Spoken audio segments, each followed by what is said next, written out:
It must be the Great British Summer. Thank you very much. Enjoy your holiday. You know, I could get into this stuff. It's great. Oh, it's brilliant, isn't it? It goes to prove there is nothing we Brits do better than enjoying our summer holidays, rain or shine. You're absolutely right, and that's why today on Songs of Praise, we're celebrating the great British summertime. Anyway, there's still work to do, so Spencer, if you don't mind, if you could just take some cases over there, that'd be great. Thank you, my man. Yeah, thank you, my man. You've got work to do as well. Come on, there's some more there for you to... Come on, chop, chop. Yes, hurry up, do some work. Bossy. I heard that.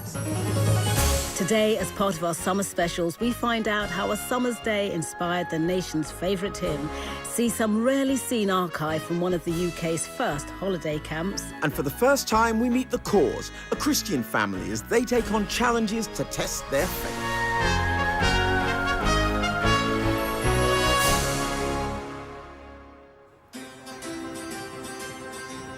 With yesterday being the longest day, we really are in the thick of the summer months. And for many of us, our thoughts excitedly jump ahead to packing our suitcases and heading off on our summer holidays. Holiday actually means holy day, so it seems absolutely appropriate that we reflect on its true meaning today with our very first hymn, Summer Suns Are Glowing.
Well, sadly, British holidays don't always have the summer sun glowing on them, as we Brits know all too well.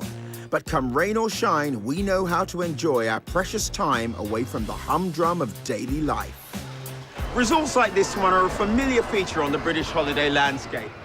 But back in the 1930s, the idea of a self-contained holiday camp where people could have fun, regardless of the weather, was revolutionary.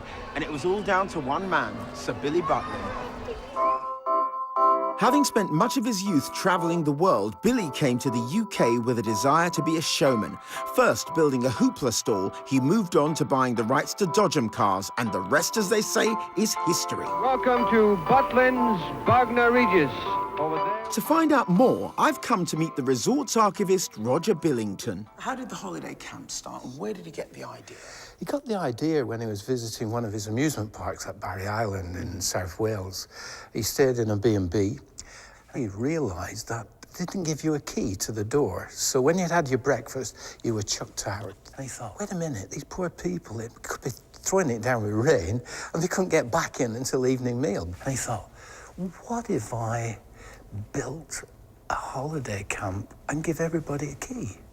so they can come and go at the please. It was the first package holiday, really.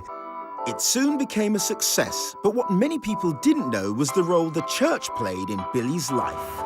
When he opened Skeggy, he hadn't twigged about the church. He thought of everything.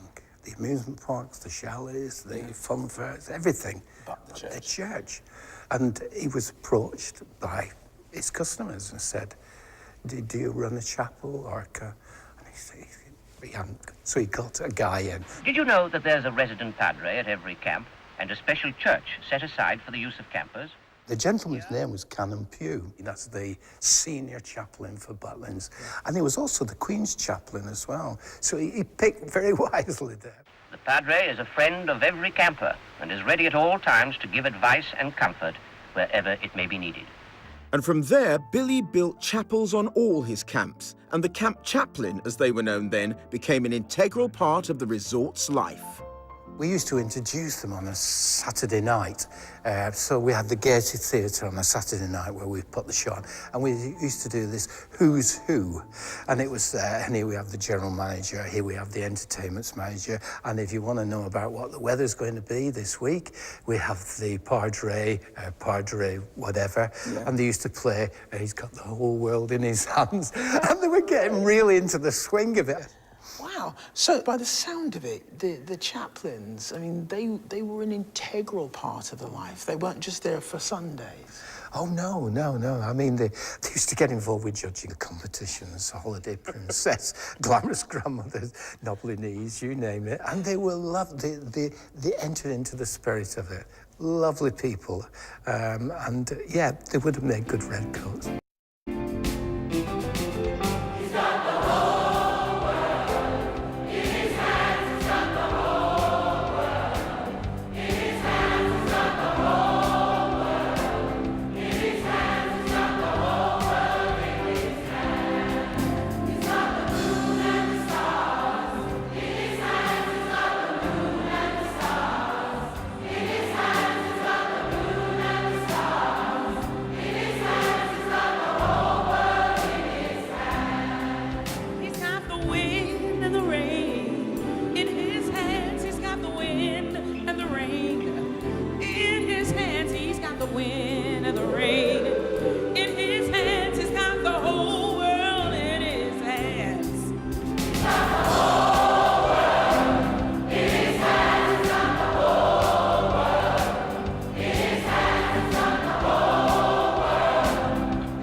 You might think we're in the Mediterranean, but this is Minehead, and the resort here is home to the only remaining chapel.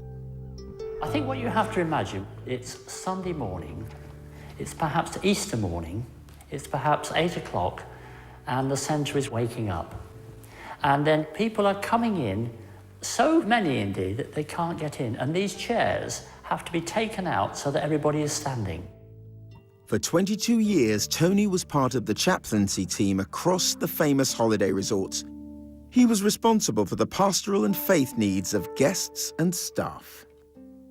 I was a priest who, when I was ordained, elected not to be a parish priest, to be a worker priest.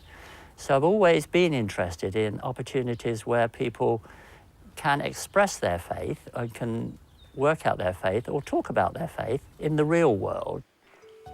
But I need perhaps to tell you a little story. I was in the bar at Butlins one day, and a man came and sat next to me. He looked at me, I got my collar on, and he said, "What are you doing here?" I said, "I work here, I'm a chaplain." And he said, "I come on a holiday to get away from people like you." And I said, "Oh." And he didn't stop talking for 3/4 of an hour. And he said, "I've never spoken to a vicar before." I said, "Well, you've got one in your own town." "Oh, I wouldn't do that," he said. And I think the great thing about being a chaplain like this, you have this opportunity where people are away from home, they're not going to see you again, so they don't have to commit to the church, but they can talk about their faith and they can talk about what's important in their lives. And for me, the greatest moment on a Saturday morning, the people would get out of their cars and you'd see the children skipping across the grass and down the paths to the registration in their excitement to start the week, and as they looked round and saw all that was going on. And that's what I like about it, and that's what really attracted me to it.